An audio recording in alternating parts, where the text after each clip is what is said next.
Hello, friends and adventurers. Our podcast has been supported for months now by Misty Mountain Gaming, and they're now rewarding you, our listeners, with savings on all their fine D&D products such as metal dice, stone dice, glass dice, miniatures, adventures, dice trays, and more. You can use the code TWINS10, that's TWINS10, to save 10% on all purchases made in their online store at mistymountaingaming.com. Every code redeemed helps support Steven and I, and encourages us to make more and better content for you. So be sure to use code TWINS10 whenever you're buying premium Dungeons & Dragons dice and gear from our good friends at mistymountaingaming.com. Okay, on with the show.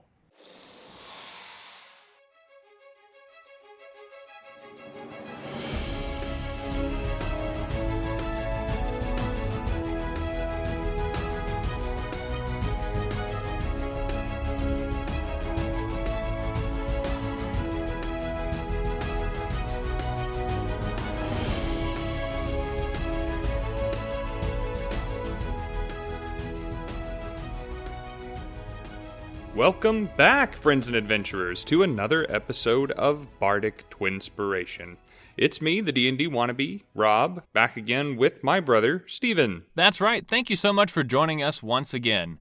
We have been eagerly expecting a new release of One D&D playtest material, and Christmas came early because here it is. Right here at the beginning of December, we have some new material to talk about. But first, Rob, how are things going for you? Things are finally calming down. The convention season is over. I'm probably going to be home for the next couple of months, maybe till February, March, if I'm lucky. Just trying to get into a little bit of a rhythm here at home, now that I'm going to be here consistently for a while. I'll be home for Christmas.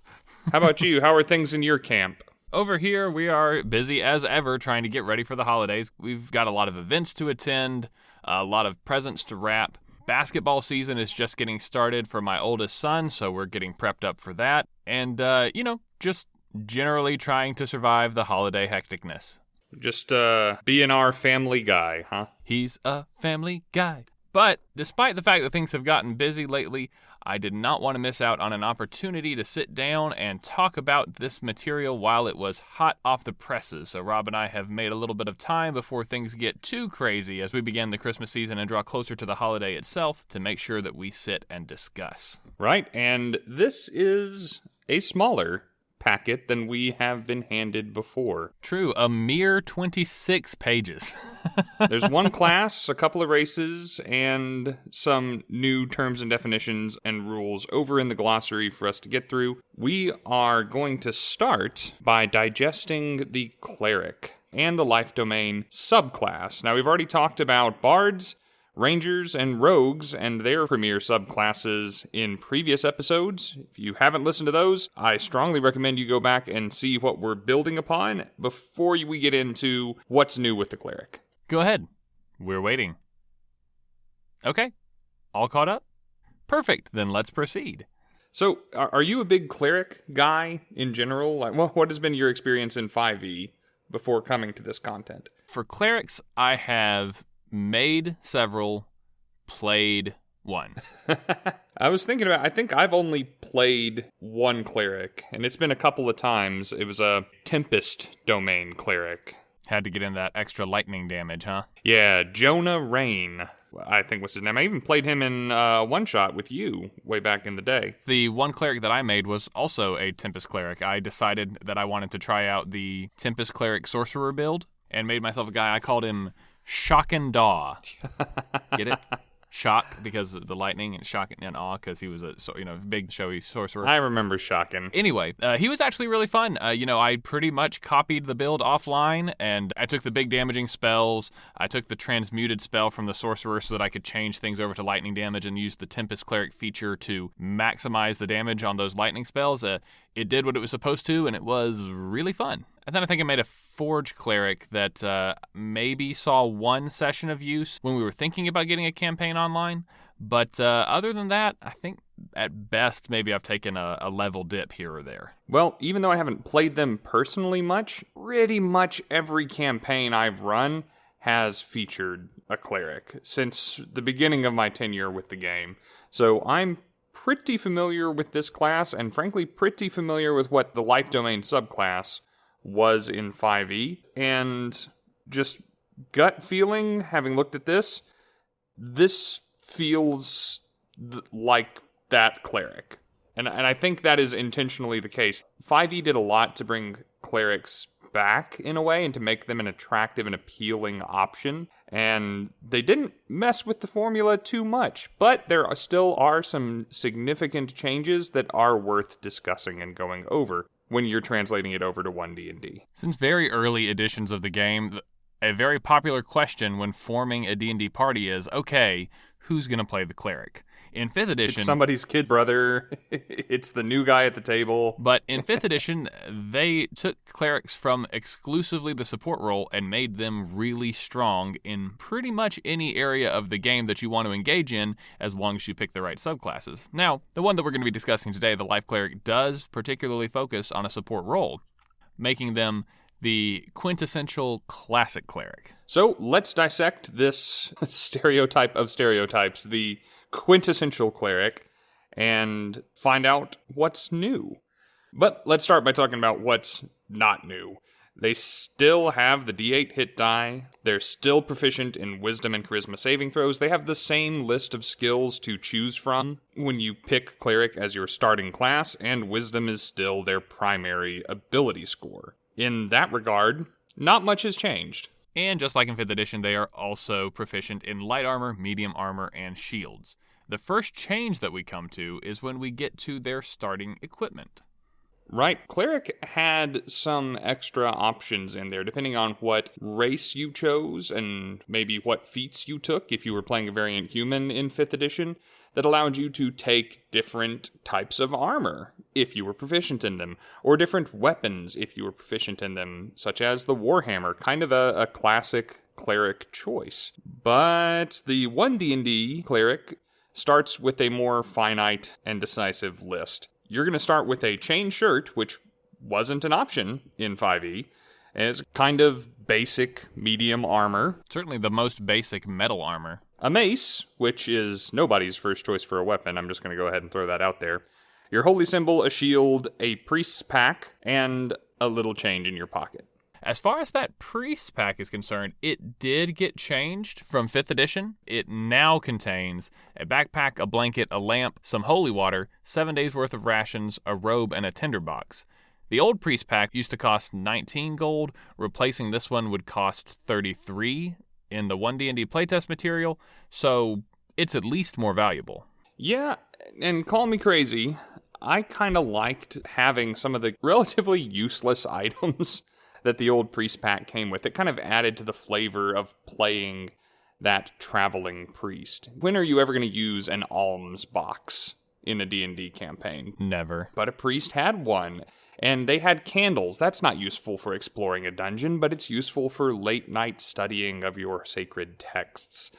And I don't know, it's far more practical. There's no downside to this new version of the priest pack, but I still kind of like the old one. I want that in there somewhere, and I'm content to build my own if I need to, by using the 110 gold that you could choose instead of taking the starting equipment, which, honestly, if I play a cleric, I think is the route for me. I will admit that the new priest pack seems to be a little bit more of an adventuring or traveling priest pack, whereas the other one seems like it would be much more appropriate for a stationary priest, someone who is working within the monastery or the church or the chapel or the convent or wherever it is that they chose to reside. But you're right. I don't think the old priest pack is something that I have ever bought or would ever buy, because it is entirely composed of just this grab bag of role-playing items that, honestly, I don't see ever really coming up in play. Unless you make them important, then they will never be. So, all in all, I consider it an upgrade. Speaking of upgrades, the first level cleric gets some new kit. In accordance with the new design philosophy of standardizing subclasses, you no longer pick your divine domain, what was tantamount to the Cleric subclass at first level, as you did in 5th edition. In 1D&D, that's been moved on to 3rd level, where it belongs with all the other classes. In one of the conversations between Kenrick and Crawford, they explained how and why they are trying to standardize the subclass choice over to 3rd level, meaning that classes like clerics and warlocks no longer are going to choose it at first. For one thing, they said it's kind of a barrier of entry for people who have never played the game before, who have never tried out these classes before, to not just have to make a cleric or a warlock, but then have to read all of the options for their subclasses just to make a first-level character. It's a whole lot of reading to make such an important decision when you don't even know how a basic cleric or a basic warlock is going to function, and making the wrong choice will just feel bad. Right. It's a lot of pressure for someone who's not familiar with the game or the class in particular to make such a poignant decision first thing. If you want to make the right decision the first time, you're going to have to read a lot. And that can be kind of an intimidating prospect, and it can certainly be time-consuming. And the other reason, of course, is to kind of discourage and prevent such powerful one-level dips when multiclassing. They definitely want to keep multiclassing a part of the game, but they don't want certain classes to be disproportionately better based on taking a single level dip versus your other options. Right. If you're front-loading everything, then that makes it really appealing to just maybe stick your toe into the class. Now, multiclassing in 1D&D is going to take a little more commitment from a player and their character to really reap the rewards that they want from that class. And that's, to me, not a bad thing, necessarily. No, I think I can agree. So, now that subclass feature isn't here, what do we get instead? Instead, you get access to your channel divinity from the get-go. No longer do you have to wait until level 2, and that channel divinity comes with a new way of using it from the very start. That's right. In addition to the Turn Undead feature, which we have come to know and love from Clerics, which has changed a little bit, and we're going to talk about in just a second, we now have the Divine Spark feature, which is all new and really cool. It states that by taking a magic action, you can cause a creature within 30 feet of you to become the recipient of your divine energy. And based on how you're feeling at the time, you can make that either healing energy or damaging energy. You get to roll a number of d8s equal to your proficiency bonus, and you can use that to heal or harm the target. If you would like to harm them, it requires them to pass a Constitution saving throw, otherwise they take radiant damage. If you want to heal them, it just works. So I like this versatility for the Cleric. I like anything that is equally useful whether you're casting it on friends or foes. If you are winning a fight, maybe it's time to put things down more quickly. If you are losing a fight, maybe it's more important to heal people. And it's the same class feature giving you the ability to do this, and it's doing so without taking up your spell slots, which are pretty precious at those early levels. So you are getting a little more longevity, a little more use out of a resource that you already had access to, and a brand new way to both help and hinder your party and your foes. You know what I like, Rob? Options. And that's what this feature has built into it. Not only do I like having buttons I can press, I like having switches I can flip. And now, using this channel divinity, regardless of my subclass option, regardless of whether or not I'm in an encounter with undead, I have an excellent reason to use that channel divinity feature. And it is applicable in multiple contexts, as you said. I like the versatility that this is adding into the game, and I hope that we see more of these options as we continue to go through the playtest material. Another thing to love about Divine Spark is that it is an additional option to Channel Divinity for the Cleric. Your subclass is still going to give you the Channel Divinity option that it gave you. You're still going to get Turn Undead. This is an additional way of using this class feature that didn't exist before. So you're not losing anything, you're not giving anything up in trade to get this cool and exciting new class feature, which at 2d8 is stronger than Cure Wounds at first level. This is going to be a preferable way to keep your party in the fight. And at those early levels, that can take a character from unconscious to full health with some good rolls. Right, and you feel like the Cleric should be able to heal better than, say, the Druid or the Bard with their healing spells. So even if the same healing spells are on the list for those other classes,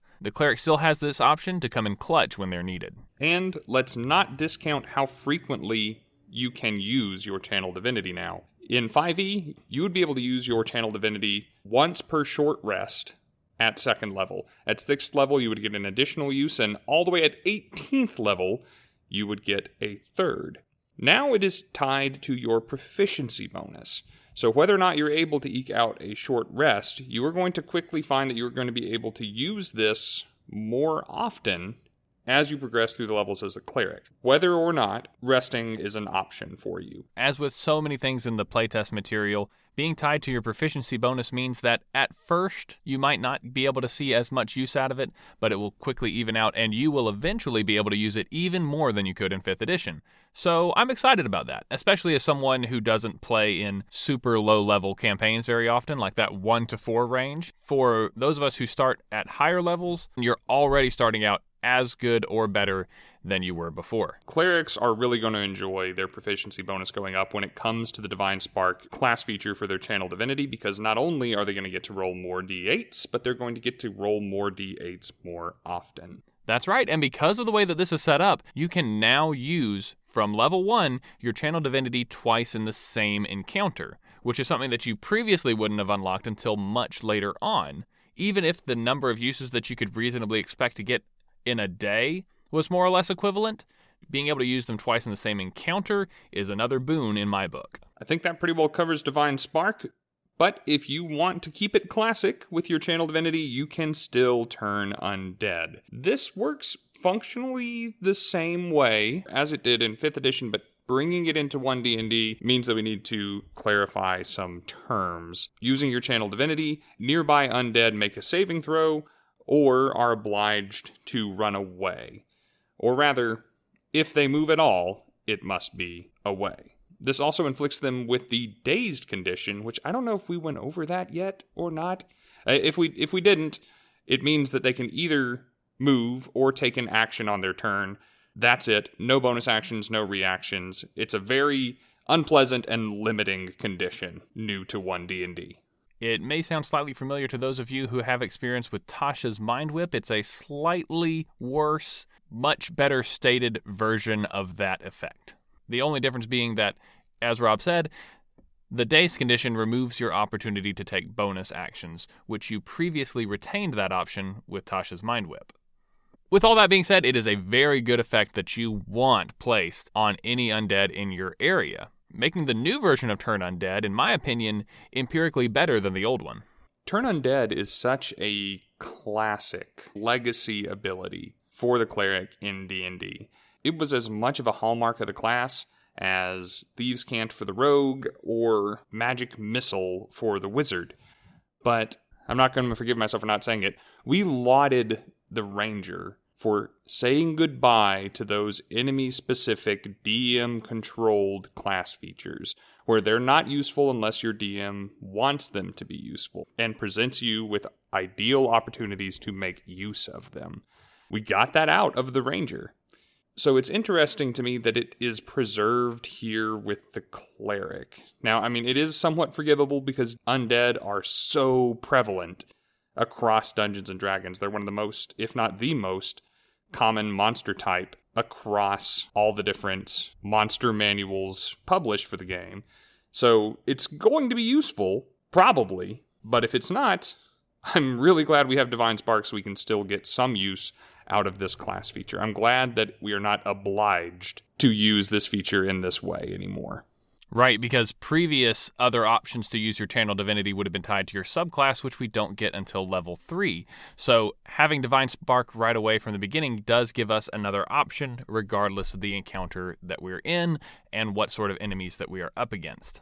Personally, I don't mind too much that a cleric is good against fighting undead, especially with this option being in addition to Divine Spark. It's not really taking anything away by having it here, and it does keep up the flavor of the clerics being that emissary of the gods who is there to restore order and balance and preserve life and purge undeath. All of which are flavor wins for me. You know, I don't mind it on a paladin, I don't mind it on a cleric. Sure. I mean, I like the flavor. That's why I wanted the old priest back. backpack. Anyway. Ah. But I'm just saying it's odd when the design choices are inconsistent in this way, where they're preserving things out of just a desire to preserve them versus trying to take the game in a new direction. It just fascinates me from a design standpoint where they draw that line. Personally, I'm fine with them changing it up as long as they continue to keep making improvements, giving you things that you're actually going to be using and making the things that might be a little bit more niche more powerful, which they've definitely done in the case of Turn Undead. This one took me a little bit of research, but while an undead is affected by your channel divinity Turn Undead in this way, it states here that the only action that it can take is the dash action, and if it moves, the move must end further from you than when it started. But the old channel divinity said that if the creature could not move any further away from you, then it had the option to take a dodge action. So there was actually a scenario in which you could turn undead and their defenses would still be up even if they couldn't attack you in the party. Now, using the new turn undead, they still can't attack the party, but they also don't retain the option to defend themselves more effectively. Which I think is a win from a flavor standpoint, because undead are not known for their self-preservation instincts. Those went away when they died. So having them be incapable of acting scared for their lives, thanks to this feature, I think is appropriate. You know, the old Turn Undead made me think that the creatures affected were just doing everything they could to save themselves from the scary man with the holy symbol. The new Turn Undead makes me feel like they are crazed and frantic, and they're not even stopping to give a thought to that self-preservation. Like you said, they are just trying to get away. It is the only thing that they can think about, and they're leaving themselves vulnerable doing so. They're no longer scared, they're terrified. And apparently dazed, because that's a new condition we have. All right, so that takes care of first level. Good grief, how long have we been talking about first level? It all gets quicker from here. Okay, so what do we get after that? At second level, you get a wholly new feature for the cleric. Wholly new feature? Ah, you caught that. You get Holy Order. This allows you to specialize as a acolyte, as a devotee of a particular religion or school of thought, and gain new skills, sometimes literally, that are appropriate for your specialization. And you're going to be getting, eventually, to choose 2 of the 3 options we're about to discuss. First, you get to choose at second level, and it'll come up again at 9th level, allowing you to pick a different option. Think of this as your cleric fulfilling a specialized role within their holy order. The options presented are that you can be a protector, a scholar, or a thaumaturge. And certain aspects of these features will be very familiar to players of 5th edition because in a lot of ways, not all of them, but most of them are going to reflect options that were previously available to certain subclasses. And as I said previously, I love the fact that we have options here. Now, rather than only being able to get these features if you choose that certain subclass, you have the option to take them with any subclass. And I especially like, as you said, that they're giving you the option not to choose one that you like, but assuming your character makes it to 9th level, you're really actually just choosing one that you don't want. Right, and as you said, these were things kind of common to the 5th edition Divine Domains. So I'm very curious to see what other Divine Domains for the Cleric will look like, because, as we'll see later, some things that were common to several Divine Domains have become standard for the base Cleric. It seems like they're going to be creating more work for themselves down the road to make the new Divine Domains or the new Cleric subclasses more unique, which, more so for the Cleric than any other class, I think is very warranted, because a lot of those Divine Domains, and they made a lot of them, felt a little samey. But I digress. They should have a lot more variety here in One D&D, because at least when this material is released, they're only going to be presenting you with 4 subclass options from the Cleric, and I'm sure that they'll add more in later on. But let's go ahead and talk about what these actually do, shall we? I'll take the first one, because it's the one that I'll be taking first. As a protector, your Cleric will gain martial weapon proficiency and heavy armor training. For me, this is almost a no-brainer pick at second level to go ahead and increase your armor class, to be able to increase the types of weapons that you're able to wield and how much damage you can do when all other resources are depleted. It's absolutely the one that I'm going to be picking up first, and I'll be very excited to grab one of the other two up at 9th level.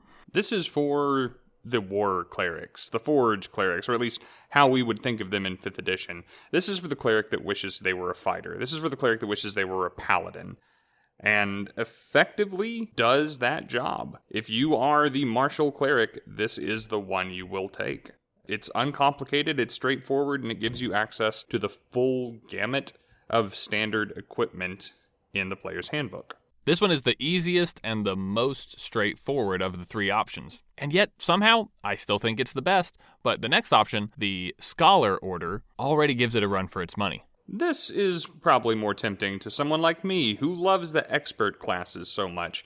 Rather than making a move towards the martial, you're making a move towards the skillful. Because of your study, you gain proficiency in 2 skills, from either Arcana, History, Nature, Persuasion, or Religion. All those intelligence skills plus Persuasion for some reason. This reminds me a lot of the old Knowledge Domain Cleric from 5th edition, who was able to gain expertise in 2 skills from a pretty narrow list as part of their subclass features. Now, you don't get expertise, but you do still get an interesting and all-new bonus. And I imagine when we see whatever One D&D has as their answer to the knowledge domain, that something like that will probably come up again. But here, you're able to get a fraction of those benefits as early as 2nd level, no matter what kind of cleric you want to grow up to be. And being good at stuff is always good. Especially when you're playing with a smaller party, or if you left the experts at home before you left to go adventuring, having these knowledge skills covered, or just being the party face as a cleric, that's kind of a new deal, unless you are playing a very particular background, is an exciting prospect, one that I will probably take advantage of. And take advantage of those you will, because as a scholar, not only do you gain proficiency, you also get to add a bonus to the checks that you make with these skills equal to your wisdom modifier. Note, that is in addition to the attributes that traditionally modify these skills. So now when you make an Arcana roll, you're adding not only your intelligence, but also your wisdom modifier. Or when you're making a persuasion check, not only your charisma, but also your wisdom modifier, the main stat for a cleric class. Since this is your primary ability, you know you're going to have that close to maxed out as you go through in levels. So this bonus that you're getting is going to go up, as is your proficiency bonus, and you are going to quickly become the guy for these spells. This is almost expertise all over again. Because while expertise will eventually cap out an additional +6, this will eventually probably cap out at an additional +5 and is probably starting higher than a +2 if you built your cleric right and started out with a 16 or more. Someone from the expert class is easily going to be able to overshadow this ability quickly, but anyone who's not will really struggle to beat a scholar cleric in one of their proficient skills. Now, you said that you could be the party's face using that wisdom bonus to your persuasion checks, and I think as long as you, as a character, are being honest with the person that you're trying to influence, then that is actually not only possible, not only viable, but probably going to be the case more often than not. The third and final option for your holy order is Thaumaturge. This option would allow you to advance your magical knowledge and prepare an extra cantrip from your spell list. That, compared to these other options, to me, sounds pretty weak and pretty lame, making this my least favorite option out of all the ones we've been presented with so far. However, it also states that you will regain 1 expended use of your channel divinity whenever you finish a short rest, which is kind of familiar to how we had things in 5th edition. Depending on which subclass you're intending to take and what their eventual channel divinity options are going to be as you level up, Thaumaturge could be seen as more of an investment that'll be very powerful later on, and at the very least, could be a very strong consideration for your 9th level choice. Frankly, even an additional use of Divine Spark is not a bad way to go. And especially if you're trying to emphasize the spellcasting cleric, which I would argue is kind of where the class wants to be without a subclass that changes that emphasis, then it is still an appealing choice. None of these are bad. Just because of who you are and because of who I am, we're more drawn to the Protector and Scholar. I am probably more likely to take the Thaumaturge than the Protector, even though I know how good and useful it can be. So I am glad they threw that last little bit on there. If it was just an extra cantrip, I would overlook this completely and question anyone choosing it. As well you should. Getting an extra cantrip can be done in lots of other ways, and it just wouldn't have the power of the Scholar and Protector orders. In fact, based upon the Life Domain Cleric that we've been presented with so far, I would say that it is easily the worst choice on the list, and hope that either Thaumaturge itself gets improved later on down the line, or that the other channel divinities presented to us in later subclasses make it more attractive retroactively. Speaking of subclasses, that's what's up next. At level 3, just like all the other classes we've talked about before, you now choose your domain. And we have the Life Domain, as previously mentioned, presented here in this content. The Life Domain, if you are familiar with the Life Domain from 5th edition, is going to be very familiar. And the first class feature it offers you is the same as the first class feature it offered you in 5th edition. You're just getting it 2 levels later, and that is your Disciple of Life. Very similarly to how it worked in 5th edition, being a Life Domain Cleric and using this Disciple of Life feature will allow your healing spells to be more effective. Whenever a spell that you cast with a spell slot, which I don't think there are any healing cantrips, so I don't know why that's specified, restores hit points to a creature, that creature will gain additional hit points equal to 2 plus the spell's level. I'm thinking the reason that that's in there is maybe because there are magic items that would allow you to imitate a spell or cast a spell from outside of yourself to heal another creature. So you've got to be the point of origin. That makes sense, because you are the Disciple of Life, not your Ring of Spell Storing. So this works exactly as it did in 5th edition, with one exception. That being the fact that in the One D&D playtest material, they now specify that they regain additional hit points on the turn that you cast the spell, meaning that if you have a spell that would offer ongoing healing effects that would persist after the turn you cast the spell, it was not going to repeat that benefit over and over again in perpetuity. This cancels out a very popular and broken combo where a Life Domain Cleric could multi-class into Druid or take the Magic Initiate feat to grab Goodberry, and then have extremely powerful healing berries that they could hand out to the party. Right, or even grabbing a druid spell like healing, or is it Healing Spirit, or what is that thing? Yeah, Healing Spirit. Yeah, this is clarification at its finest. This is them realizing they misspoke, that the community took advantage of something, and them correcting. They're not trying to take anything away that was previously intended, yeah. Yeah, that was previously intended. That's a good way of putting it. They're just trying to rein in what people who enjoy breaking the game have done to their baby. And I'm fine with that. They just shut a door that they didn't mean to leave open. And that little phrase is going to come up again as we go forward, because they're trying to head this off at the pass. They're trying to maintain game balance. Something we are generally in favor of. In addition, you also gain additional spells prepared that'll always be available to a Life Domain Cleric, regardless of what they choose to pick up on a given day. Now, because we don't get these subclass spells at first level anymore, we no longer get the first level subclass spells, meaning that the lowest level spells offered to us in One D&D here at 3rd level are 2nd level spells, and the options have changed compared to what they used to be in 5th edition. Normally I would just skip over this stuff, but we probably should talk about them because some of the changes are pretty significant. In a good way, though, in my opinion, at each level, at 3rd, 5th, 7th, and 9th, they replaced one spell that the old Life Cleric had with a new one, and I like the theming more. They are more about fixing your party and the things that ail them than staving off damage or undoing death.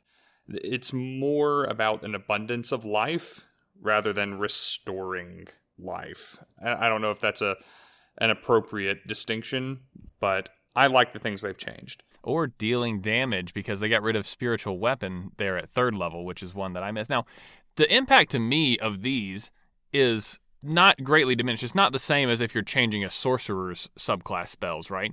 Because you're a prepared spellcaster, you can just pick up the things that they didn't give you. But I do agree that these are a lot more thematic choices rather than, varied or effective choices. These are things that you would expect a life cleric to always have access to, and now they do.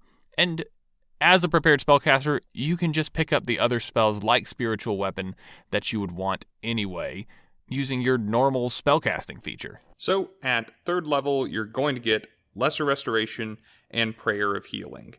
And Prayer of Healing has gotten a little bit of a glow up since 5th edition.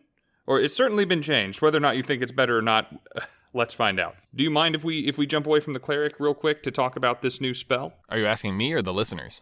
Well, since I'm expecting a response, you... Yes, in this playtest material, they have actually presented us with some changes to several iconic Cleric spells, so I guess this is as good a time as any to go ahead and mention a few of those. I certainly wanted to talk about the changes to Spiritual Weapon, but let's go ahead and talk Prayer of Healing, and then we'll move on from there. All right. Prayer of Healing is still a 2nd level spell, still takes 10 minutes to cast, still has a range of 30 feet. It's an abjuration spell instead of an evocation spell. We mentioned that some of the healing magic has been pushed away from evocation, a move that we're generally in favor of, and this is no exception. The first difference that I want to talk about is arguably one of the smaller ones, but it's going to start showing up as we continue to go through the Divine Spell list, is that old healing spells, oftentimes in 5th edition, did not affect undead or constructs. The ones in One D&D seem to want to include them again. I'm hoping this means that things like the reborn species will now be classified as undead, like I think they probably should have been before. And as someone who recently gained the ability to cast Simulacrum for the first time, I personally rejoice. Because healing it the old-fashioned way as described in the spell was time-consuming and expensive. But now, they can be affected by most healing spells, which is great. The old version would allow up to 6 creatures of your choice within 30 feet of you to regain hit points equal to 2d8 plus your spellcasting modifier.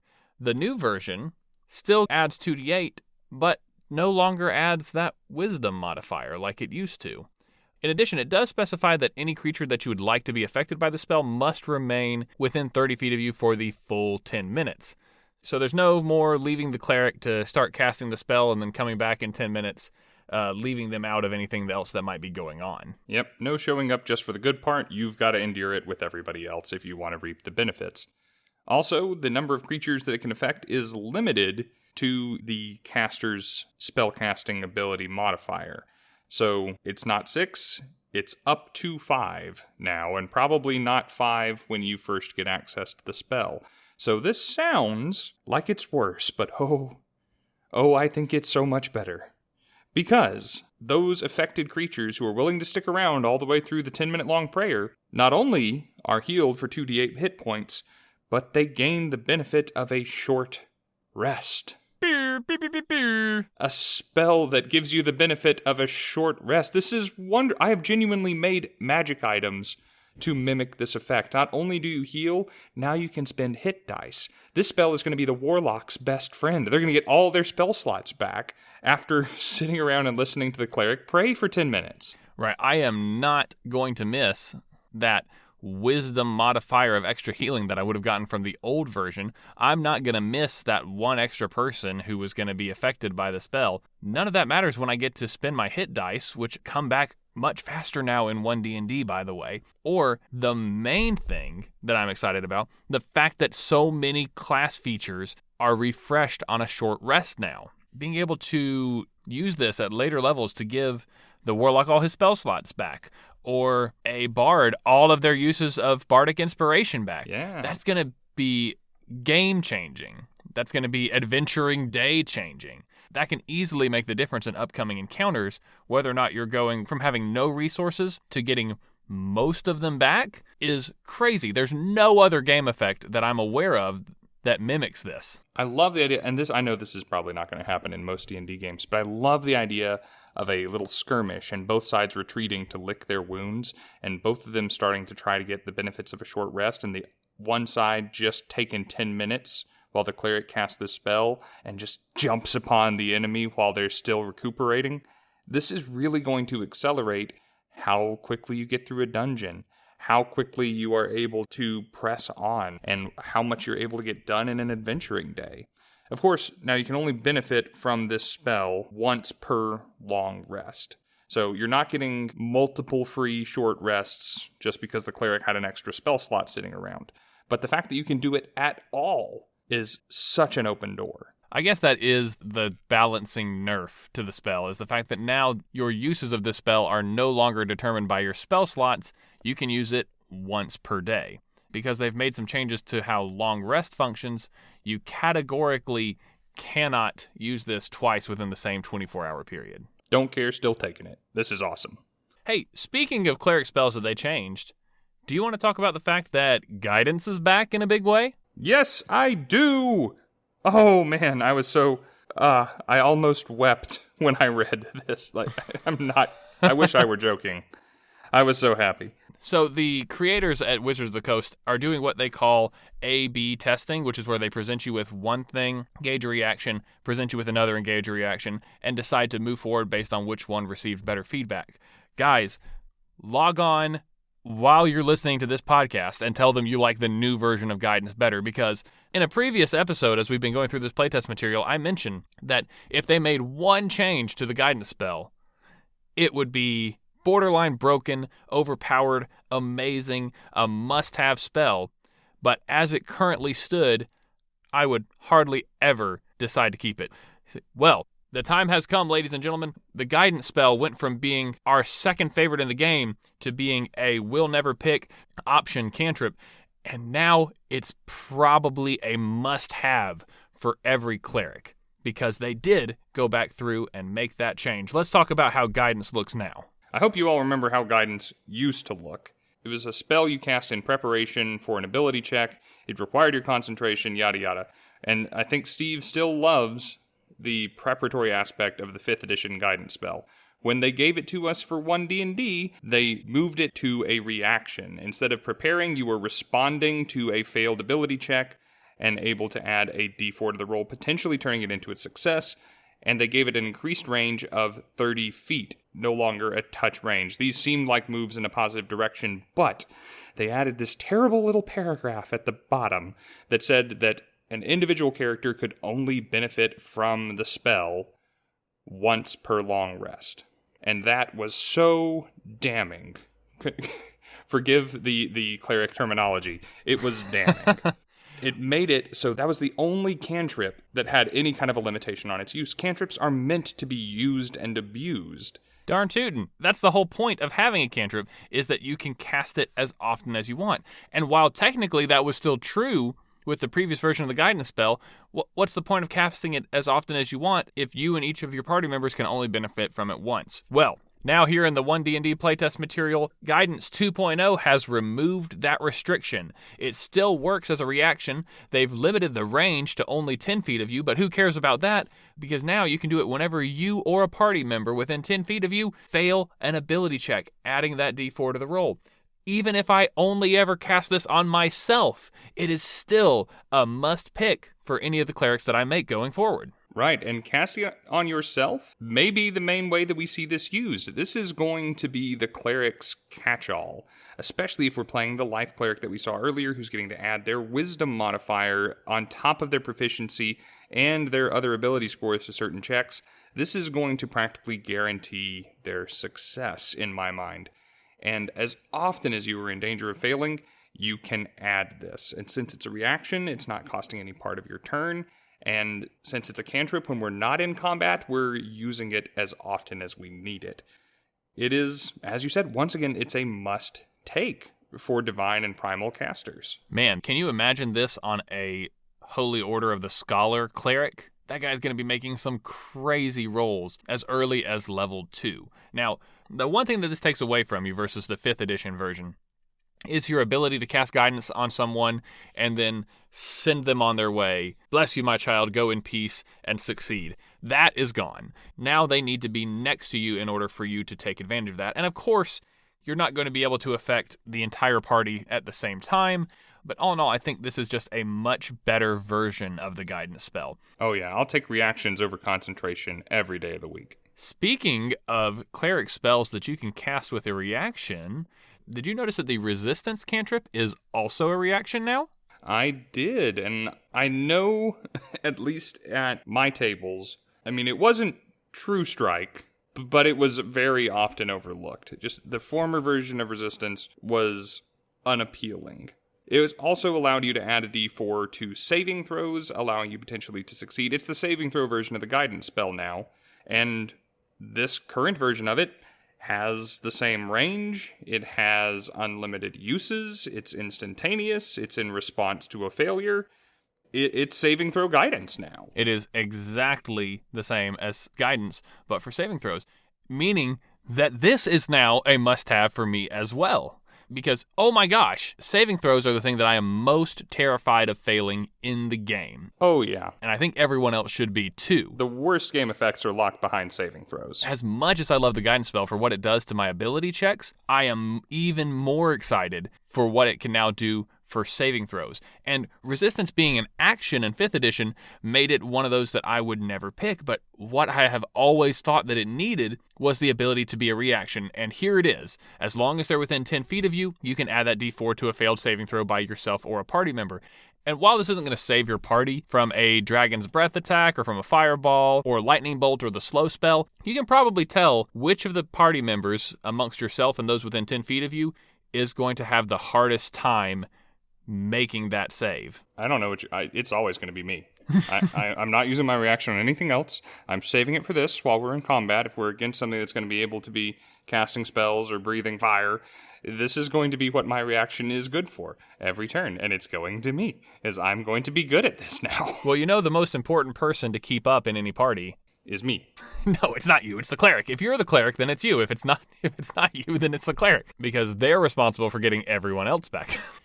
Look at me. I'm the cleric now. But there may not always be another party member within 10 feet of you. You will always be within 10 feet of yourself, so you're an obvious choice. And if someone else goes down because they failed the saving throw, you know what? You're the cleric. You can just lesser restoration them, greater restoration them, using all those spells that you get to prepare now. It'll be fine. Resistance is a fantastic, borderline, and personally for me, a must-have cantrip, and fixed all the problems that I had with it from 5th edition. Taking a look at the aid spell, we see just a couple of changes that I think we can cover very briefly. The most significant of which is that aid no longer provides a change to your maximum hit points. It now provides temporary hit points. The amount that you gain is the same, and you can now affect up to 6 creatures, where previously you were only able to target 3, and because they're temporary hit points, the duration of the spell is now instantaneous because temporary hit points last until they're used or until you rest, so there's no need for an 8-hour cap on the spell anymore. Yeah, so functionally, at least on the surface, you're not really losing anything. In fact, you're gaining more targets. You're able to cover more than a standard-sized party with a single casting of a second-level spell. What we're losing here is a spell that raises your maximum hit points, which is something I am sad to lose. I don't care if it came in at 2nd level. I don't care if it came in at 6th level. I just like there being a precedent of being able to do that with a spell, and I like the idea of a cleric being the one to do it, because I think it is thematically appropriate and mechanically interesting. Temporary hit points are boring, especially since they don't stack with other sources that give you access to temporary hit points. They are not cumulative, they are redundant. And you always default to the method of receiving temporary hit points that gives you the highest total. So, I'm needlessly hating on temporary hit points. I like them as a mechanic. I understand. They're fairly bland. I would much rather take something that gave me more maximum HP, especially when I could cast the spell at a higher level and increase the maximum HP of multiple members of my party using it at a higher level spell slot to really amp those numbers up and prep us for a big fight. I agree. That was previously a powerful and unique effect that you could get access to at a very low level, and it made aid relevant even during the later stages of the game as long as you cast it with a higher level spell slot. But I can tell you the reason that they did it is because they wanted aid to function as a buffer against damage to give you and your parties a little boost going into combat. But the way that aid was previously worded, when it increased your maximum hit points by 5, it also increased your current hit points by 5, making it a second level spell that would allow you to pick up from unconscious up to 3 party members within range. Evidently, that was not an intended function of the spell, and so in order to prevent you from being able to do that, they've given the spell these other improvements to kind of make up for it, I think. Which, I guess, I mean, I understand, and yeah, they messed up with the wording of the previous spell and gave it an unintended effect. I just wish, this just feels like a bit of an overcorrection. I think there was a way to salvage aid without moving to this method.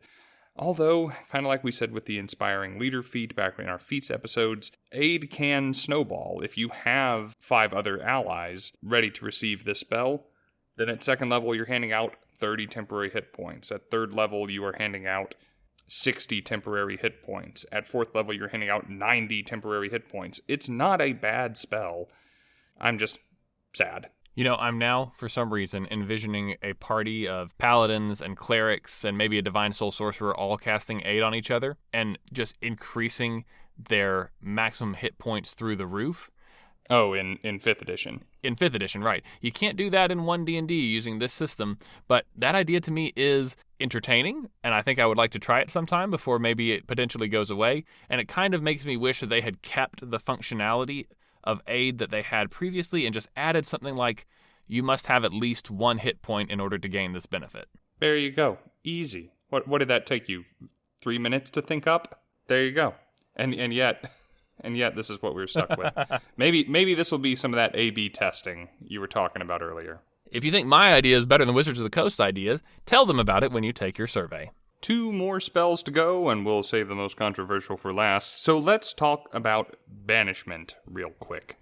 Banishment was a spell I actually took in 5e. I liked the 5th edition version of the spell, and a lot of it is the same.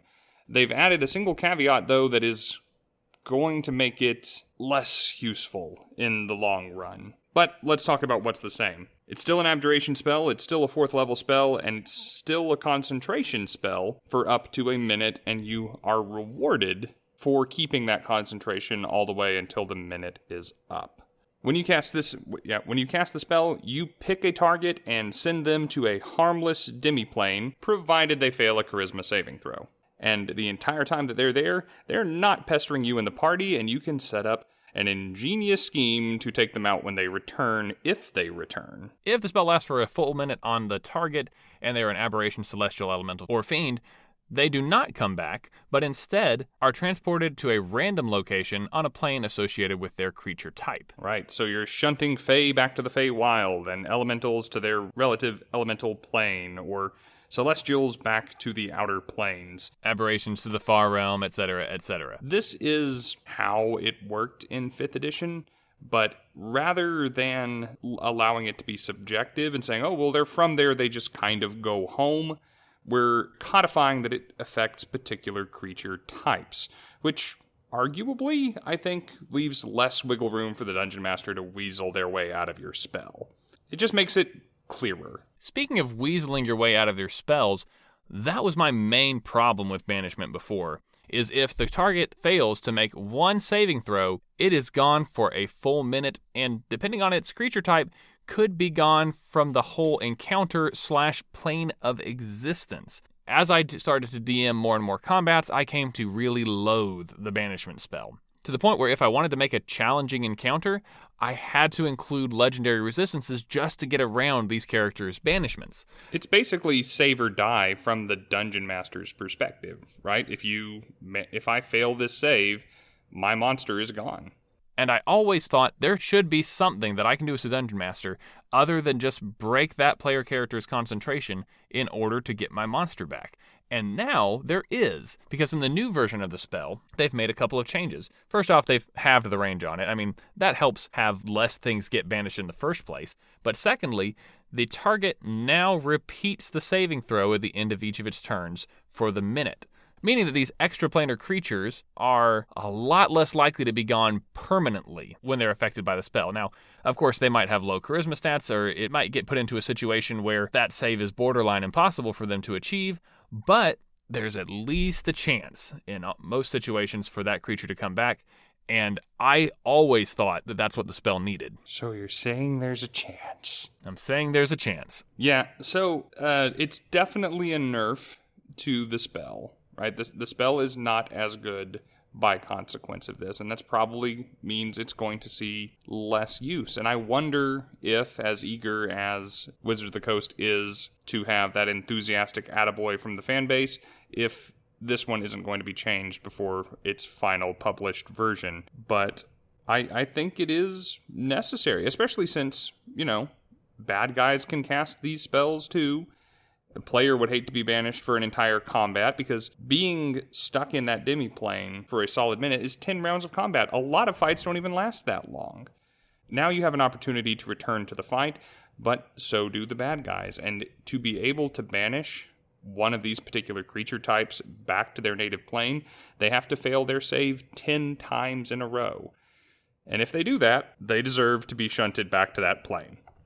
It's just, fate had it that way. You know what? I'm going to say it. And you've definitely never heard me say it before, and I'm probably never going to say it again. Because as much as I love the improvements that have been made to guidance, to resistance, to prayer of healing, and to any of the spells that we've covered previously here on this podcast, I think that banishment needed to be nerfed.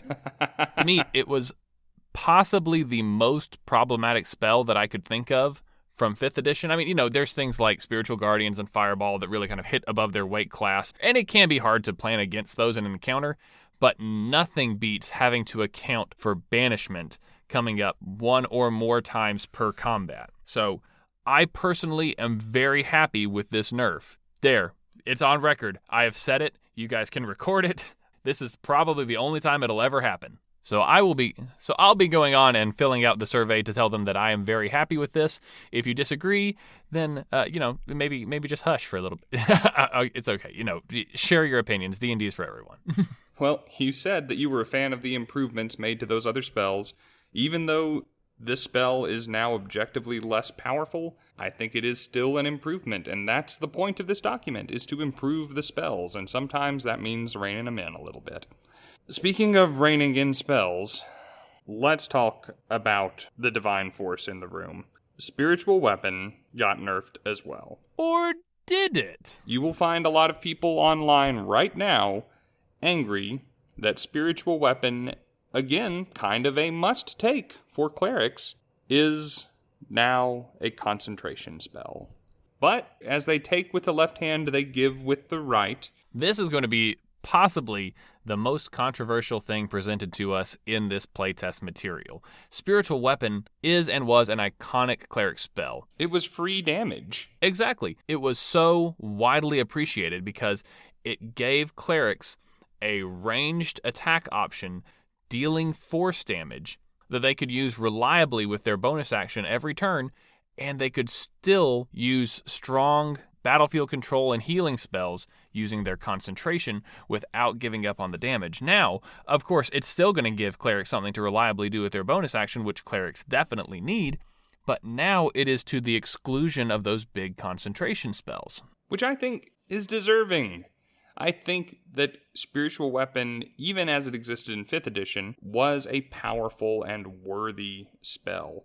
It didn't need to lack concentration for me to love it. I still would have taken it. I still would have cast it. As there's a lot of things I can do with my action and with my spell casting as a cleric that don't need the concentration. And Spiritual Weapon does eventually get outshone in terms of damage numbers by those bigger spells that do require concentration, so it's not really encroaching into that territory. Well, that's just it. It was really appealing because, yeah, even if we talk about those big damaging spells, you could have those going on at the same time as Spiritual Weapon. Personally, I like the fact that the Cleric could always choose to deal damage regardless of what they wanted to do with their action on their turn, even if that included throwing down a big concentration spell. Now it's a little bit more of a decision. I would consider that to be, I hesitate to say a problem, but it is empirically worse than not having to use your concentration.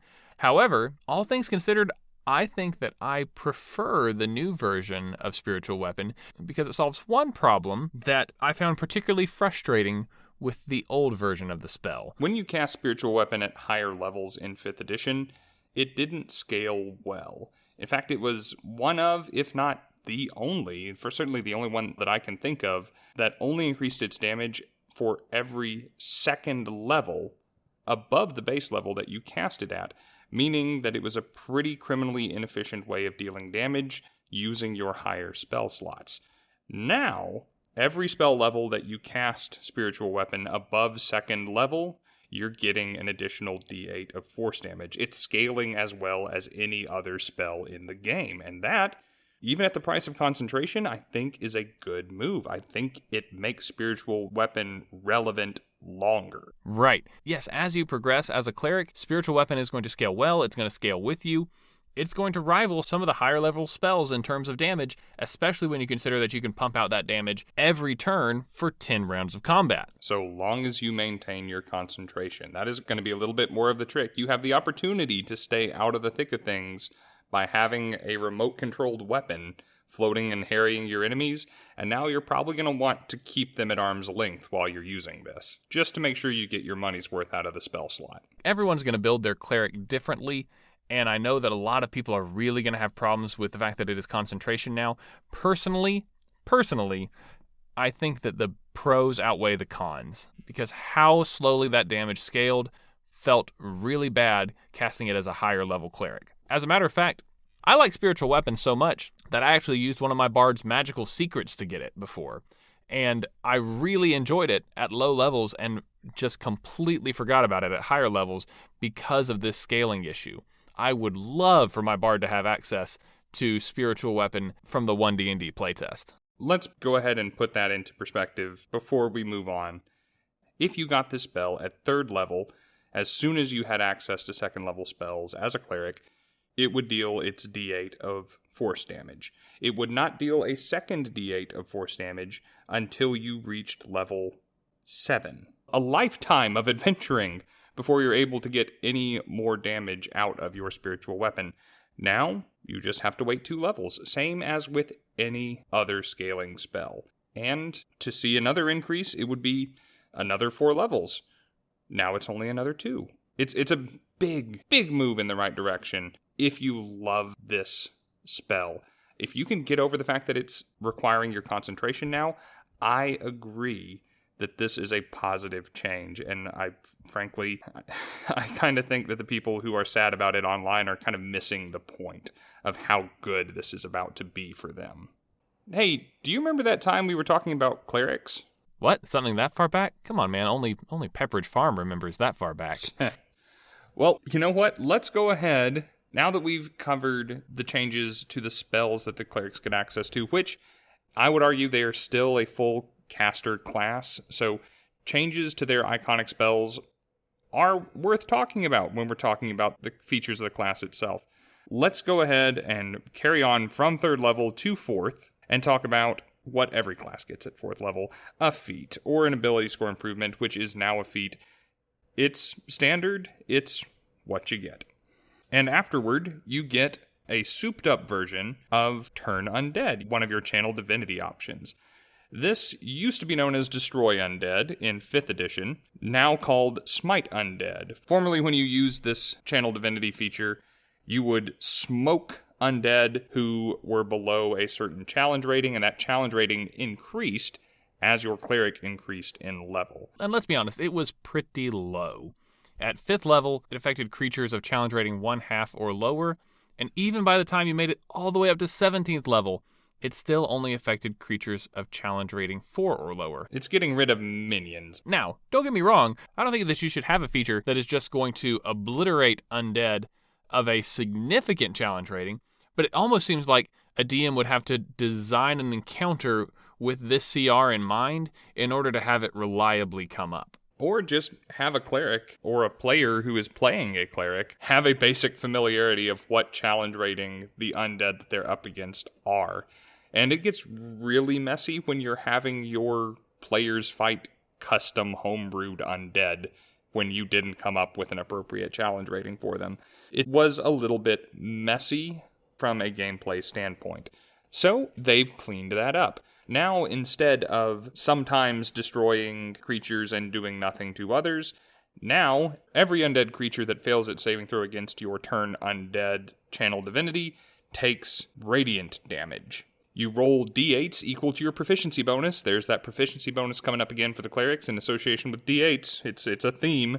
Is going to take that much radiant damage on their failed save. So it's going to affect not just the minions, it's going to affect the bosses and the captains and the lieutenants as well. Every time you use this feature, it's going to be useful, and even more so when they're failing their saves. You know, the thing I like about this feature is, for one, it's not the old one. For two, this feature essentially combines the offensive aspect of your Divine Spark channel divinity and your turn undead channel divinity and puts them together now. No longer are you deciding in a combat versus undead whether you're going to use turn undead or Divine Spark. Now you use them both simultaneously. And on multiple creatures at a time. So, wonderful. I do like that synergy. The one thing that I wish that they clarified is that in the base turn undead channel divinity, it states that the creatures are freed from their dazed condition if they are subjected to damage. Now, with the Smite Undead class feature, you are both applying the dazed condition and doing damage, and I would just like some clarity on whether this damage is basically allowing you to disperse the damage from your Divine Spark amongst all of the undead in the area in place of the dazed condition by applying it and then immediately removing it when the damage is applied, or if the damage is supposed to come first and they are left dazed after the damage is applied. Yeah. Even your explanation there, I think, could use some clarity. It's just a fiddly bit. I just want to know what the intent was. Is the intent to do just a buttload of damage, or to do a buttload of damage and apply some crowd control to the undead as well? I think that the language that they're using and the fact that it's coming several levels later is meant to convey that this is an upgrade. I don't think they're trying to take anything away. I think they're trying to give you an added benefit, and they just need to be a little more careful with their wording and how they communicate that. I assume. You know what? Even if this was in replacement of the crowd control effect, and they just allowed me to pick kind of modally whether I would like to apply the damage or the crowd control, I still think that would be an upgrade. Honestly, even if they just said it was damage is pretty good. I like dealing damage. But if they really did intend for you to be able to do the damage and apply that day's condition, this is just awesome. This is an amazing 5th level feature. And because so many other classes get amazing features at 5th level, and this one is exclusively effective against the undead, I would like to assume the same.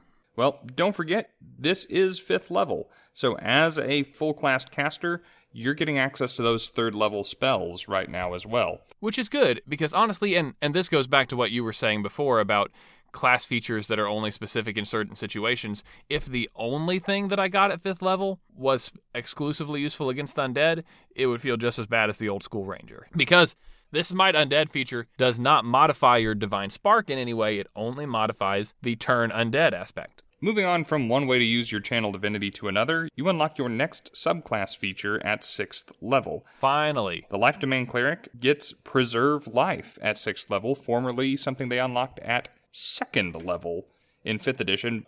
But as you mentioned, they're pushing some of these core class features back to keep them restricted to only serious clerics. Finally, as much as I love this Divine Spark, I've been waiting for a subclass-specific channel divinity option, and it got pushed all the way back to 6th level to make room for Divine Spark, which, don't get me wrong, I would rather have the Divine Spark as any cleric at level 2, which I know is going to be consistently useful in every situation, than one that might be a little bit more niche. But I have been missing that flavorful, more powerful, subclass-specific option, and I'm glad that we finally get it even if we do have to wait until 6th level. Preserved Life functions as it did in 5th edition. There's not really a significant difference here. You expend a use of your Channel Divinity as an action to heal your party members up to half of their maximum HP to the tune of 5 times your Cleric level hit points worth of healing divided amongst the group, yourself included. The only difference in the text is that, once again, undead and constructs are A-okay to use this class feature on now. You ever wish that it just said, heals 5 times your Cleric level, and didn't quibble about whether or not it was just up to their maximum hit points? Yes, but I see why they're doing it. This is not about healing your party up to full. This is about staving off death. This is about fending off the Reaper. You know what I mean? About preserving life. Man, they should have called it that. After 6th level, you get Blessed Strikes at level 7, along with your 4th level spell slots. Blessed Strikes replaces Divine Strikes, an extremely, almost regrettably, common subclass feature for 5th edition clerics across several domains, where your weapon attacks would deal an additional d8 of radiant damage. The new version, you're getting a level earlier than you would in 5e, and not only does it affect your weapon attacks, but also the damage from your cantrips as well. Right, it's extremely straightforward, and there's really not a lot to say about it other than awesome. It's good. Now, it can only happen once per turn, so if you wind up getting multiple attacks from maybe a different subclass, this is only going to happen once, or if for some reason you break the game as they continue to write in different options for you and are able to cast multiple cantrips in a turn. Gosh, I don't know what they're doing. They've thrown out the rulebook and are starting from scratch. You're still only able to benefit from Blessed Strikes once per turn, but you're able to benefit from it every turn. It just ups the DPS for the Cleric. And the fact that you're able to apply the same damage bonus to your mace as you are to Toll the Dead or Sacred Flame just increases your options, your versatility. It means you're no longer missing out on this perk if you decide that you're more of a casting cleric than a melee fighter. Right, whatever kind of cleric you are, you benefit. He's nice. He's very nice. Moving on to 8th level, we get another feat. Feats are great, we love them. After that, we get our 9th level cleric feature, which, as we previously discussed, we get to pick another Holy Order option. Yep. Meaning that my Protector can now also be a Scholar, or Rob Scholar can also be a Thaumaturge. As well as unlocking cool 5th level spells, which, frankly, I think I might be more excited about. I am never upset to get more proficiencies, because as it currently stands, that is what my next cleric will be getting. We'll be picking up the Scholar feature. We'll be getting proficiency in, I don't know, probably History or Arcana and definitely Persuasion, because let's be honest, I probably already had Religion and probably Nature before now. And adding our proficiency, adding that sweet Wisdom modifier that I'll definitely have to a 20 by now, that feels like a great 9th level feature to me. As would training in heavy armor and martial weapons. If I wanted to replicate that without this feature, I would be taking 2 separate feats. Yeah, no argument. It's good. Not saying it's bad. I just like high level spells. I don't get to use them that often. After 9th and on to 10th, we get our next subclass feature, which is Blessed Healer. Life Clerics in 5e got this as early as 6th level, and it is basically unchanged. When you heal a creature other than yourself using a spell that requires a spell slot, you also benefit. You heal 2 hit points, plus a number of hit points equal to the level of the spell that you cast, if you are down at least that many. You can only benefit from this effect on the turn you cast the spell, so no Goodberry hacks, as Steve mentioned earlier. I appreciate the fact that they are including this verbiage everywhere it comes up within this subclass. They put it on your 3rd level Disciple of Life feature. They have it here at your 10th level Blessed Healer feature. If they are trying to prevent breaking the game through applying this to spells like Goodberry or Healing Spirit, they're doing a good job of not opening that door here at 10th level. Clerics in 5th edition got Divine Intervention at 10th level instead. Clerics in 1D&D will be receiving that one level later at 11th level. This is one of the big class features for a cleric. You ask your deity or divine patron to intercede in mortal affairs on your behalf in answer to your request. This can get you access to higher level divine spells and miracles, frankly. This is the kind of thing that clerics are known for. It's admittedly kind of a low percentage chance that anything will happen when you first get the ability, but every time you increase in levels, your chance of pulling this off goes up as well. The way functionally that it works is when you attempt to use this feature, you will roll a D100, and you have to roll at or lower than your current cleric level. If you succeed, then your deity will intervene. If it doesn't work, you can try again tomorrow. It's fine. If it does work, though, you will gain that divine intervention, but you will be unable to use the trait for 7 days. In 1D&D, they have changed it from a flat 7 days to 2d6 days, which mathematically averages out to be 7, but could be as low as 2 or, of course, as many as 12 days.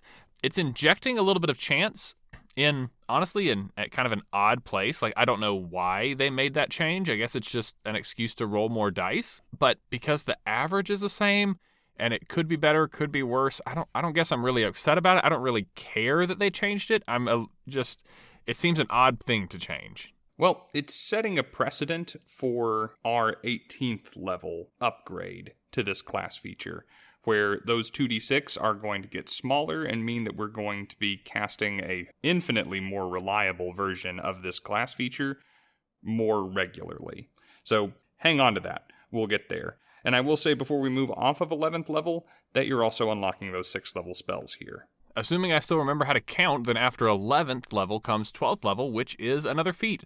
Love them. They're good. Get more. Moving on. At 13th level, you get nothing from the class. It's actually, I guess 13th is a little unlucky.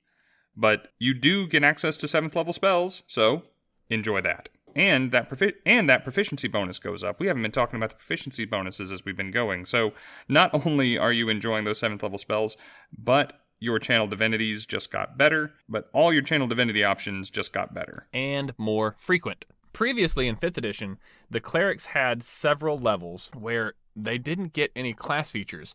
And if you had asked me prior to the release of this material, I would have said that 1D&D seems focused on giving you some sort of feat or class feature or subclass feature at every single level, because that's what we've seen with the expert classes. Apparently, that is not going to extend to every class in the game, because the cleric still has a couple that are just better proficiency bonus and new spells. Now, that does come up less than it did in 5th edition, where you used to have 5 levels where this was true. In 1D&D, they've reduced that down to 3, which is an improvement, so perhaps it is still important to them, but perhaps the expert classes were just a little bit more special in that regard. Well, the cleric is picking spells from an unrestricted spell list, whereas even the bard, who was the castiest of the experts, was picking from a truncated set. So I guess you're thinking, choose your own 13th level ability. It's a 7th level spell that you can reselect every day. That's your class feature. Pretty much. Beyond 13th level, we get to 14th with our final subclass feature for the life domain. This is Supreme Healing. This is kind of what the Life Cleric is known for. When you roll dice to heal a creature with a spell that requires a spell slot, you don't roll the dice. You just take the maximum possible number and use that instead. This is the first time we see a subclass feature for the Cleric showing up earlier than it did in 5th edition. In 5e, you wait until 17th level to get access to this. Here it's coming in at only 14. So your patience throughout all the preceding levels has been rewarded. And boy howdy, has it been rewarded. Even though it's no different than it was in 5e in really any way, it's still as good as it was in 5e.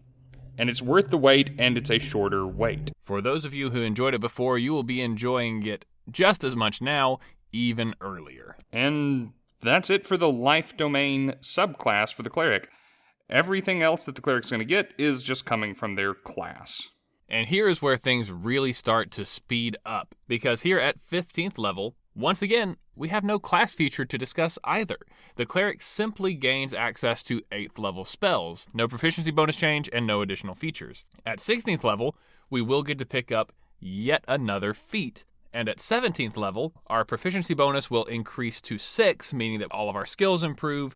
Our channel divinities will now deal more damage and or heal more, and we will get more uses of them. And we get access to the highest level spells in the game, 9th level spells. Yeah, big guns. We're there. 17th level is meaningful for the Cleric, because if you've multiclassed into any other class far enough to get to unlock their subclass, this is as high as you're ever going to go. But you've still unlocked 9th level spells of the Cleric. This is kind of the threshold for multiclassers to still be as good of a Cleric as it is possible to be before just getting into the generic 19th and 20th levels, as we're going to be seeing as we go forward in One D&D. But for those of you who opt not to multiclass and stay true to your divine calling, at 18th level, you will unlock greater divine intervention. Now, this is what Rob was mentioning before, the strictly upgraded version of what you received at 11th level. It functions exactly the same, except that now you no longer have to roll, whereas your chances have been steadily improving along the way. Every level you gain, that's 1% more chance that your deity will intervene upon your request. However, if you make it to 18th level, as opposed to getting an 18% chance that it will work, you get a 100% chance that it will work. You jump straight from 17 to 100. You go 11% chance, 12, 13, 14, 15, 16, 17, 100. Instead of making 1 increment jumps, you make an 83 increment jump here at 18th level. I'm picturing Ron Burgundy laying behind his mahogany desk saying, well, that escalated quickly.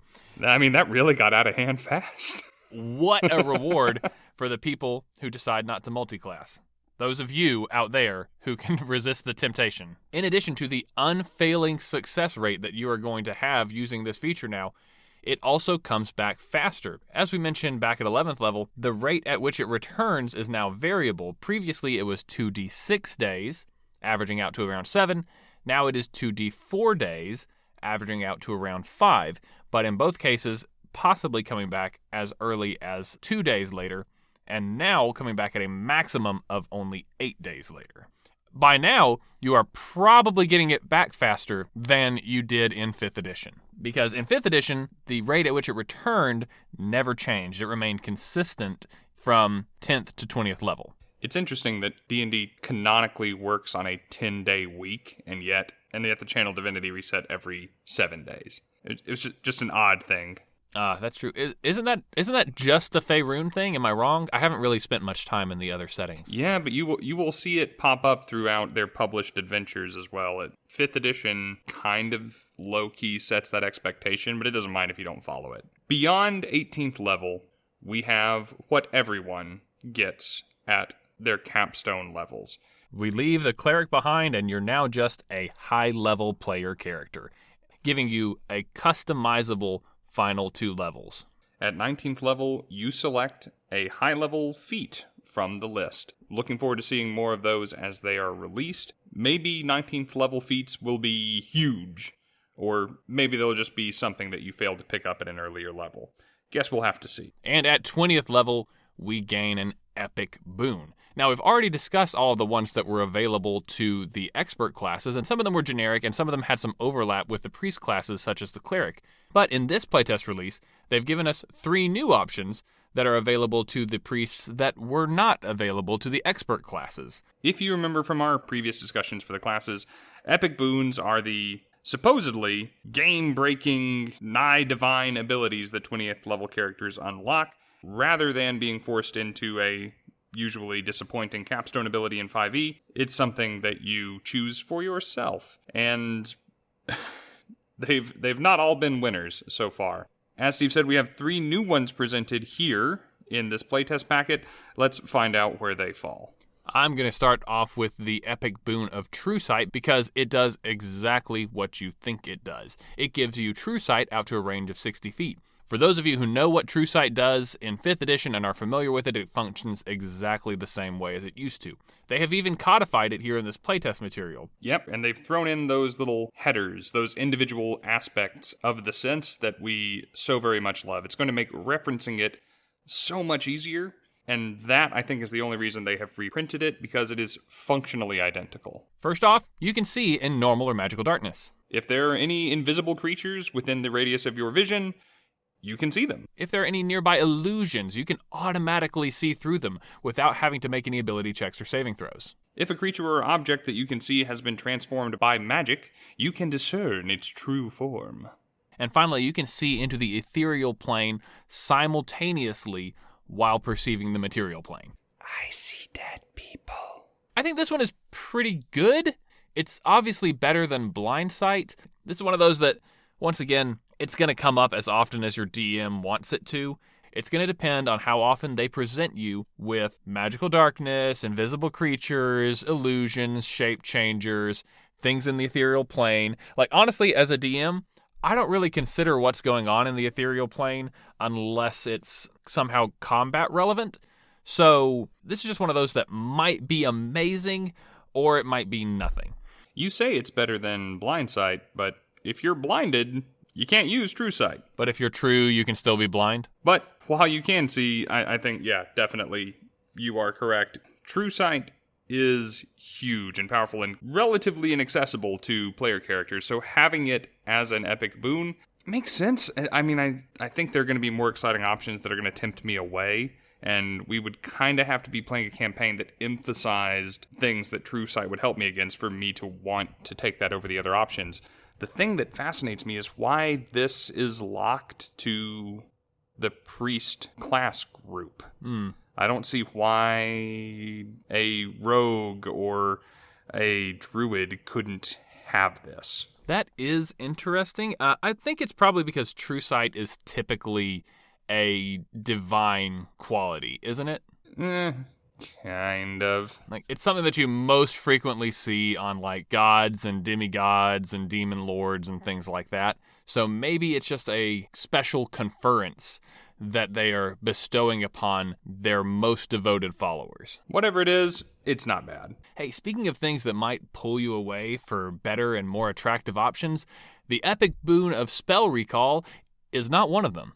The epic boon of spell recall allows you to cast a spell that you have prepared without expending a spell slot, as long as it's 5th level or lower.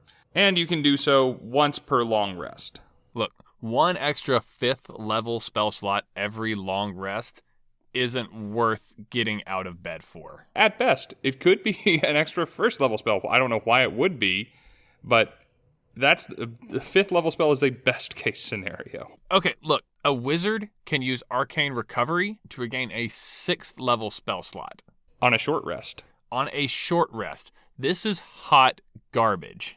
I don't know how to say it. This is probably my least favorite epic boon. I don't know. Hey, if you're a warlock. 5th level spells are not useless, but getting one more for my 20th level ability, it feels like we're back in 5th edition. This one is restricted to the mages and the priests, which is interesting, to say the least. I think maybe casters that don't have access to as high level magic, like warlocks and paladins, this might be more appealing to them because they can't really achieve those really high level spells in the first place. They can only get up to 5th level, so this is as high as they can go. They're getting an additional highest level spell slot. But why it is presented with this material, it's the wrong presentation. This is not This is not appealing for the class that it is presented with, in my opinion, either. Getting an extra spell slot as a high-level ability for a warlock would be cool. But getting it as a capstone ability for any other class is terrible. Honestly, I think it'd probably be pretty miserable getting it as a capstone ability for a warlock, too. Can't wait to see what a warlock capstone ability actually is. Release the mages packet, please!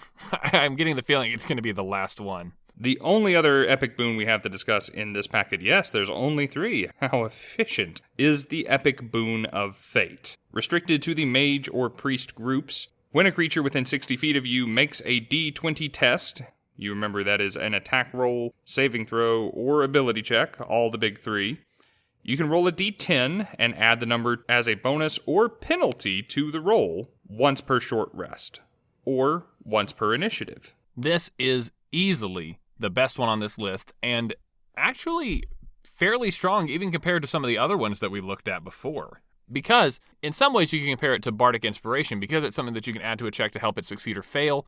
This is a fairly unique effect. This is a very strong and unique effect. And the best part about it, other than its versatility, the fact that you can use it to either harm or help a enemy or party member, is the fact that it costs you nothing to do this. This is not a reaction. If a party member is close enough, you could use this for free, and you could also give them resistance to help them on a saving throw. It stacks with every other effect and requires no action economy to add it in. Its stacking with other effects is the part that really puts me over into liking this. And maybe it's just because I'm used to affecting D20 rolls as the different classes that I play. As bards and as divination wizards in 5th edition, I'm kind of used to toying with fate one way or another. And now that we have resistance and guidance to toy with as well, adding a d10 is not huge, especially when it's only once per short rest. But the fact that it can be used offensively or defensively as a bonus or a penalty to an enemy or ally's roll, and that it comes back so often, once per initiative or short rest or long rest, whatever you're getting next, you've got it locked and loaded. This is good. I mean, it's not mind-blowing, but it's solid. For those of you who've been paying attention, this is effectively the epic boon of luck that the expert group was able to get access to exclusively, but that you can confer on other people. So the experts gain access to this ability that they can apply only to themselves, which is kind of good because you get to help yourself, I guess. But personally, I think that the ability to apply it to others is actually stronger. Because now, even though it's not you, you can choose who it is in the moment. Very interesting that two oh-so-similar epic boons exist.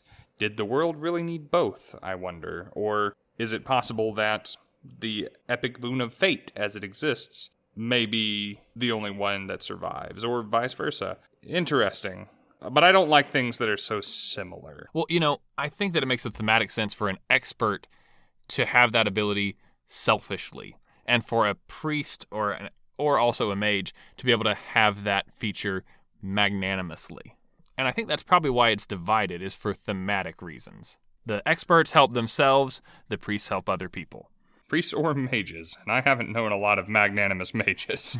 Remember that back when we did the expert classes, there was zero overlap between mages and priests, even though there was some with all other classes. Interestingly, they still haven't shown us any overlap between priests and warriors. I wonder if that will change in the future, or if that is another line that was drawn intentionally. Whatever the case, this has been a pretty productive episode by all counts. We have covered the Cleric, as it is presented so far for One D&D, its associated subclass of the life domain, as well as the spells that this class can cast, and the epic boons that have been offered for it. That's most of this PDF. There's very little left. Coming out of it, what's your general feeling on the Cleric? Overall, I like what I'm seeing. There have been a couple of changes, but they seem to be in favor of giving a player more options when making their Cleric. I'm particularly fond of the Divine Spark option that I've been given as a Channel Divinity. I'm very fond of the Holy Order options that I get at 2nd and 9th level, and I like that they have reduced the number of levels where you don't get a class feature. I'm not too upset about having to wait until 3rd level to pick my Divine Domain. It does feel a little weird maybe that, thematically, of course, your Cleric is going to be serving a specific deity, but they don't choose their subclass until later on. I get why they did that at 1st level in 5th edition for thematic reasons, and I'm really confused as to how they're going to justify that narratively for warlocks coming up. Waiting till 3rd level to decide who their patron is, that's going to be really weird. Can't wait to read that. Well, I think perhaps, at least in the Cleric's case, a lot of the divine entities in the pantheons presented in D&D have kind of a divine portfolio that they are responsible for or associated with. Maybe the same deity that your Cleric is serving and devoted to could serve equally well as a forge domain or a light domain, or a peace domain and a light domain. And so maybe you're kind of headed down a path but haven't quite landed on how your relationship is going to manifest itself going forward. Right. And I really don't have that problem with the Cleric. I'm, like I said, really curious as to how they're going to deal with that with the Warlock, but it makes sense for the Cleric here. Pushing that back to 3rd level doesn't bother me, nor really does the 1 or 2 abilities that get backslid as far as when you gain access to them. It definitely doesn't rub me the wrong way the way it did for, say, the Bard. And the fact that you gain access to some powerful subclass features a little earlier on is still good in my book. I think that they very much kept the theme, in some ways even strengthened it, like with the domain spell list that they added for the life domain subclass. And it's very recognizably a Cleric, and it still works really well. And honestly, I am extremely excited by the changes that they have made to all of the spells that we talked about. Maybe not aid as much, but the changes that they have made to those spells might make me more excited to play a Cleric than the changes that they made to the class features. How about you? Where do you fall on all this? So, this is fine, in my opinion.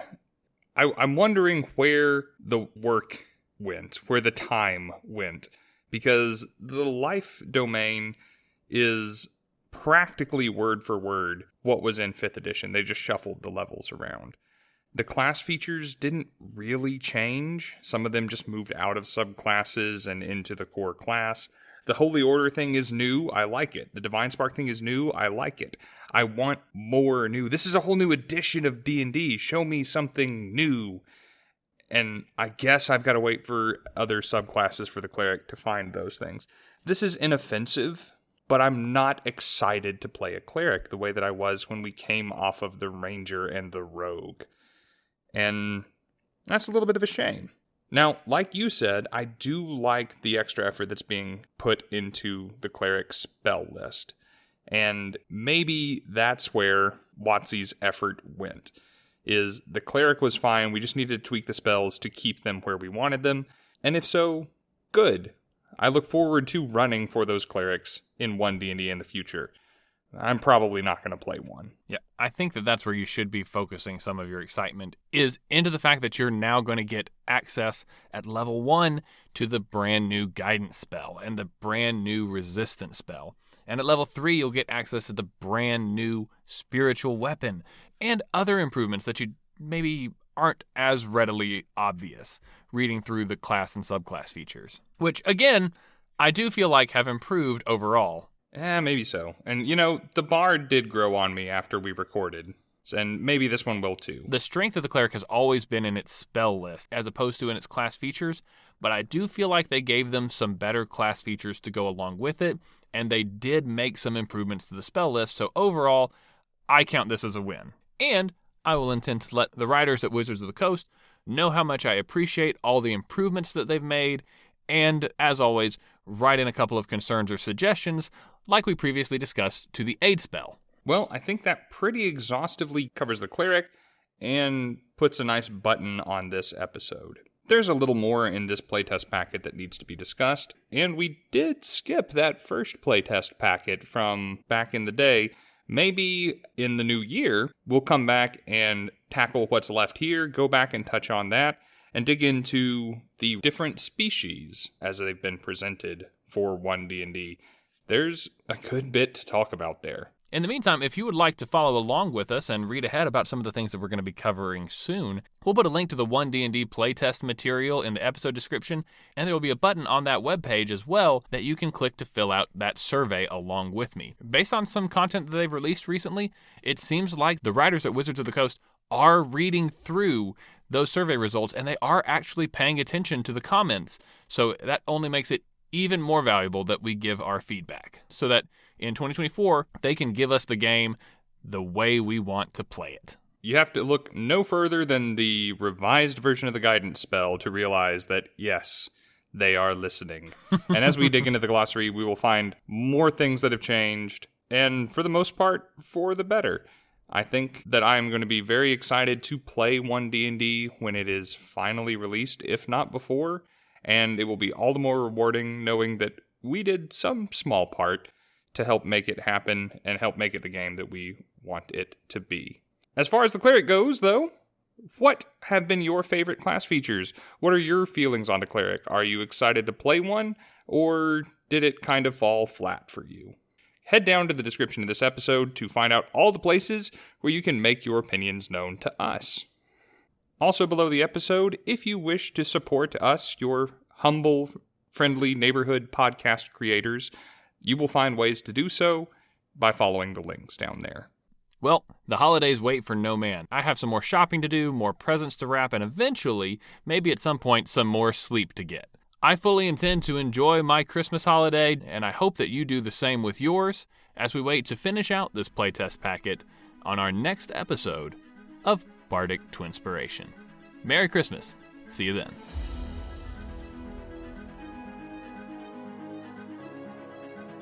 If you enjoyed this episode and wish to hear more like it, please consider supporting us on Patreon or on Anchor.fm. You can also support us by using code TWINS10, that's TWINS10, whenever buying dice or other premium Dungeons & Dragons products from MistyMountainGaming.com. Or just by sharing us with your friends. If you'd like to join the conversation, please join our community Discord, or reach out to us on Facebook, Instagram, or Twitter. Links to all of that below the episode. And hey, in case you don't hear it anywhere else this week, we love you guys. Till next time. At second level, you get a wholly new feature for the Cleric. And A wholly new feature? You caught that. Actually, that was a complete accident, but I'm going to own it. Put that in the bloopers. To the point that if I wanted to make an... Why do I keep saying that? To the point where if I wanted to make a challenging encounter... Don't get me wrong, I would rather have the Divine Smart. Why am I saying smart? And finally, you can see into the ether...